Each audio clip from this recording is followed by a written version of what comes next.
कहानियों की दुनिया में आपका स्वागत है। नमस्कार मित्रों, मैं हूं डॉक्टर रामजी भाई।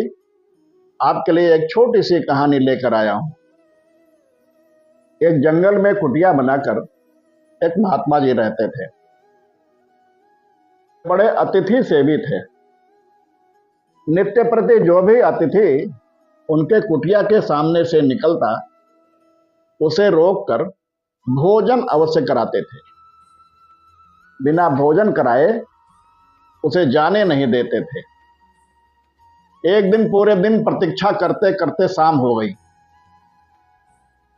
कोई राही कुटिया के सामने से निकला ही नहीं। उस दिन अतिथि सेवा का नियम टूट जाने की आशंका में महात्मा जी बड़े व्याकुल हो रहे थे। फिर उन्होंने एक 90 साल के बूढ़े को डंडा लेकर टेकते हुए कुटिया से थोड़ी दूर पर जाते हुए देख लिया।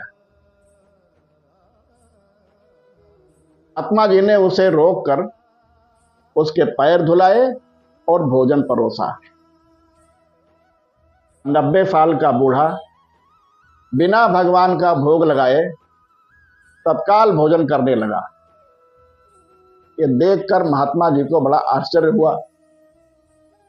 फिर उन्होंने उस बूढ़े से पूछा कि तुम बिना भगवान का भोग लगाए ही भोजन करना प्रारंभ कर दिए, ऐसा क्यों? तो उसने कहा, मैं अग्नि को छोड़कर किसी और को ईश्वर नहीं मानता।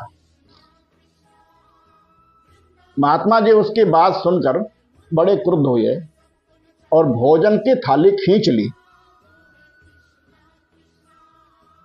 बूढ़ा बिना कुछ बोले लाठी उठाया और टेकता हुआ आगे चला गया।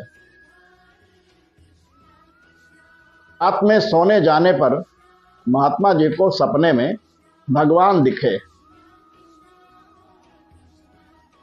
भगवान ने महात्मा जी से कहा, उस बूढ़े के साथ तुम्हारे व्यवहार ने अतिथि सत्कार का तुम्हारा सारा पुण्य क्षीण कर दिया।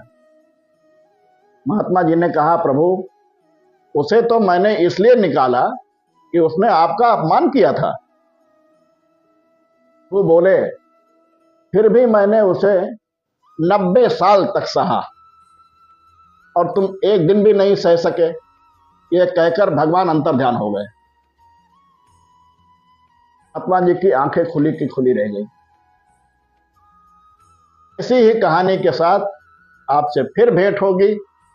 ऐसी ही कहानी आपको हमेशा मिलती रहे, इसके लिए आप इस चैनल को सब्सक्राइब करें तथा अधिक से अधिक लोगों तक शेयर करें।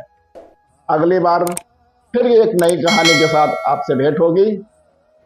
सभी को नमस्कार।